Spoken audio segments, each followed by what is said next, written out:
Hi everyone, welcome to my blog. হচ্ছে একটা shopping blog. Shopping বলতে একটা জিনিসই আছে, সেরকম বেশি কিছু নেই। কি কিনেছি 21st থেকে চলো দেখা যাক।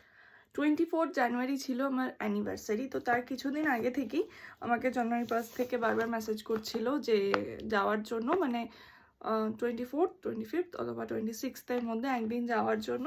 কারণ আমি যেহেতু ওখানকার রেজিস্টার্ড আর কি, মানে বায়ার, তো সেই জন্য আমাকে প্রত্যেক বছরই, মানে যবে থেকে রেজিস্টার হয়েছি, আমাকে বার্থডেতে আর অ্যানিভার্সারিতে ওনারা একটা গিফট দেন, তো সেই জন্য ডাকেন।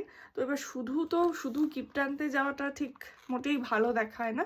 তো আমি প্রত্যেকবারই চেষ্টা করি কিছু না কিছু পারচেস করার, বার্থডেতে হোক অ্যানিভার্সারিতে, যখনই যাই কিছু না কিছু একটা পারচেস করি। একটা সেলফ গিফটও হয়, প্লাস একটা পারচেসও হয়। তো সেটাই তোমাদের সাথে আজকে শেয়ার করব যে অ্যানিভার্সারিতে আমি নিজে এটা সেলফ গিফট করেছি।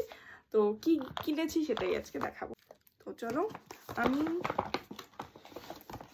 লাস্ট ইয়ার বার্থডেতে কিনেছিলাম একটা আংটি। এবার আংটি আর কিনিনি, আংটি ফার্স্টে দেখছিলাম, দিয়ে চোখ পড়লো এই সুন্দর ইয়াররিংসটাই। দেখো তো কেমন হয়েছে, এটা আমি পরেও তোমাদেরকে দেখাবো। এই যাচ্ছে ইয়াররিংসটা।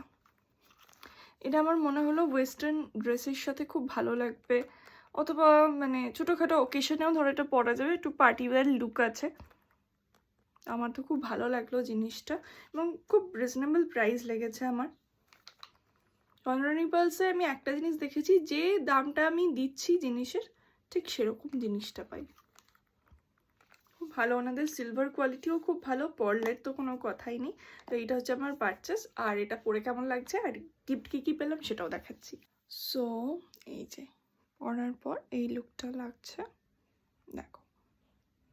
আমার ডিজাইনটা খুব পছন্দ হয়েছে, মানে খুব স্লিক অ্যান্ড স্টাইলিশ, আর ওয়েস্টার্ন ড্রেসের সাথে খুব ভালো মানাচ্ছে।